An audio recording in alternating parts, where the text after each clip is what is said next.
Hop là.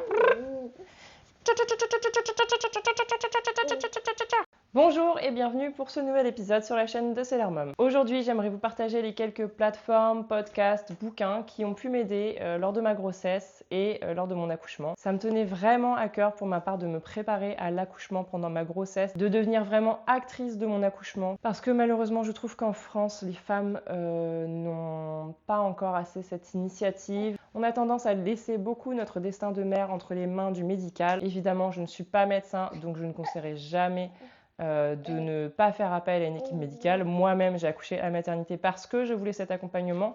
Mais quand je dis être actrice de son accouchement, c'est être renseignée, s'éduquer par rapport à ce qui se passe dans notre corps, par rapport à ce qui va se passer quand on va devoir accoucher et pouvoir, si le cas se présente, faire des choix. Un premier élément qui a été primordial dans mon auto-formation sur la route pour devenir mère, c'est un livre, c'est le livre L'accouchement au naturel de Ina May Gaskin. L'accouchement au naturel parce que pour ma part, j'espérais pouvoir accoucher naturellement.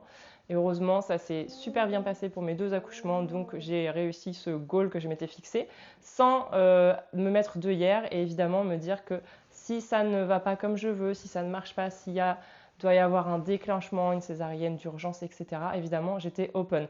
Mais j'avais cet objectif de me dire, ok, ce serait cool si j'y arrive comme ça. L'accouchement au naturel, je vous le mets juste ici. Je l'ai actuellement prêté à ma belle-sœur qui est enceinte et qui n'a pas du tout pour objectif d'accoucher naturellement. Mais je me suis dit que ça pouvait quand même lui donner des tips pour tout ce qui est gestion des contractions au tout début avant de recevoir la péridurale. Parce qu'en fait, ce livre est très intéressant dans le sens où il est sous forme de récit. L'auteur, c'est une sage-femme donc, qui fait partie d'une communauté aux États-Unis. Alors, communauté, c'est vrai qu'il y a une vision très hippie des années 70, on va dire, dans son bouquin. Mais elle partage donc énormément de témoignages d'accouchement de femmes qui soit habitaient dans sa communauté, soit qui sont venues se rendre dans la communauté quelques mois avant d'accoucher pour pouvoir justement être accompagnée par elle et ses collègues sages-femmes et accoucher donc naturellement. Et en fait, dans toute sa carrière et dans tous les témoignages qu'elle relate dans ce livre qui est assez conséquent, hein, c'est quand même un pavé, elle explique qu'elle a dû envoyer juste 2 fois des mères en situation d'urgence à l'hôpital, du coup, pour accoucher dans un milieu hospitalier. Donc on aura le regard qu'on veut porter là-dessus. Moi, c'est un livre qui m'a beaucoup plu parce qu'il donne énormément de tips sur la gestion des contractions, parce que c'est quand même le plus gros du travail au final quand on veut accoucher sans péridurale. Et en fait, il est super rassurant dans le sens où on se rend compte que même quand on a l'impression que c'est mal parti, et ben en fait, avec des techniques, avec un accompagnement de personnes expérimentées, tout peut très bien se dérouler et il y a une grosse partie du psychologique qui joue en fait quand on veut se préparer à l'accouchement naturel. L'esprit peut tellement faire sur le corps. Il faut arriver à travailler ce mental tout au long de la grossesse si vraiment vous avez l'objectif d'accoucher naturellement. Un autre bouquin écrit par Ina May Gaskin et qui vient compléter l'accouchement au naturel, c'est l'allaitement naturel. Celui-ci, je ne l'ai pas fini. J'ai eu la chance que mes 2 allaitements se passent très très bien, donc j'avoue que une fois que bébé était là, j'avais plus trop le courage de continuer la suite du bouquin. Peut-être moins pertinent que l'accouchement, parce que évidemment c'est une énorme étape l'accouchement.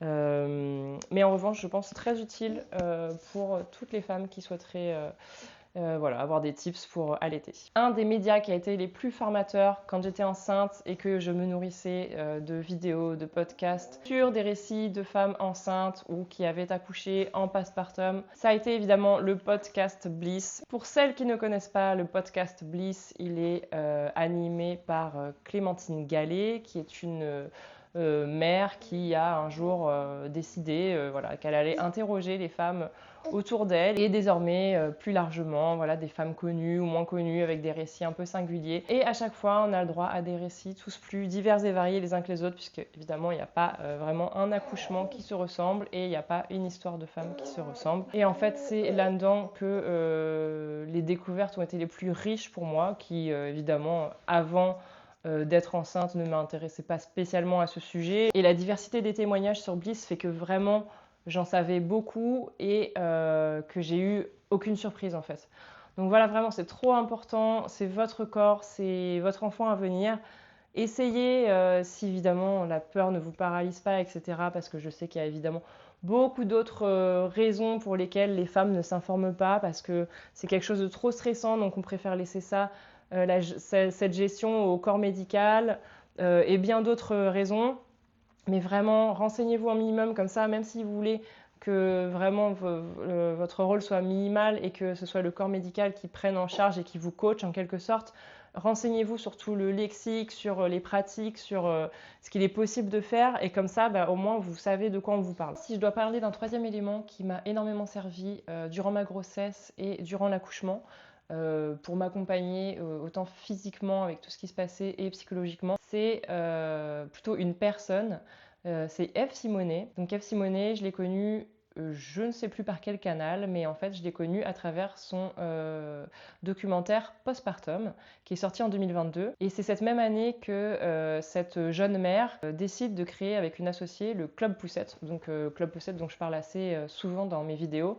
Parce que j'y participe, alors de manière un peu réservée, parce que, comme je l'expliquais, j'ai eu des postpartum qui se passent quand même relativement bien et j'ai pas été amenée à me poser trop de questions et donc à exposer ces questions aux autres mamans. Mais quand je peux ou quand il y a un sujet qui m'interpelle, j'essaye de faire en sorte de pouvoir répondre et d'apporter éventuellement des réponses aux mamans qui s'interrogent. Et donc ces deux éléments, à savoir le documentaire et le Club Poussette, m'ont vraiment en fait immergée dans ce que c'était que la maternité et dans ce que c'était que de traverser le postpartum. Le documentaire à travers des expériences d'autres femmes et la propre expérience de la réalisatrice donc Eve Simonet.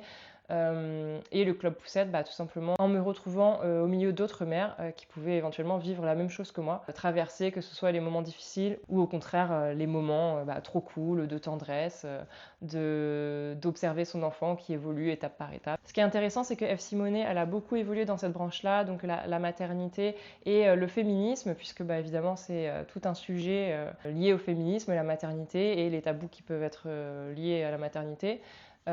Et elle a actuellement créé une plateforme de streaming qui s'appelle on.suzanne qui propose des newsletters assez intéressantes si vous voulez vous abonner. Alors je ne sais plus à quelle fréquence c'est, mais en fait on a toute l'actualité résumée dans un mail concernant les femmes et le féminisme. Et ça propose beaucoup de documentaires sur ces sujets-là, la parentalité, la femme, les droits de la femme. Et vraiment moi ça me permet dans mon tourbillon du quotidien de mère où il faut gérer la maison, les enfants, etc.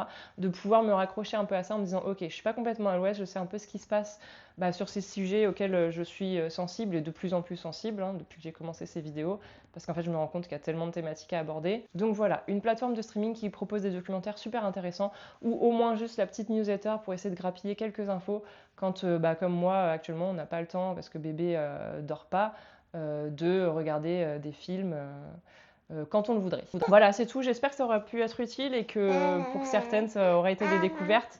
Je sais que j'enfonce peut-être un peu des portes ouvertes avec certains médias, mais je trouvais quand même important de les repartager ici et d'expliquer en quoi ils avaient été utiles pour moi. Je vous souhaite à tous et à tous une bonne fin de vidéo. Merci pour ceux qui seraient arrivés jusqu'ici et à très vite pour une prochaine vidéo sur la chaîne de Sailor Mom.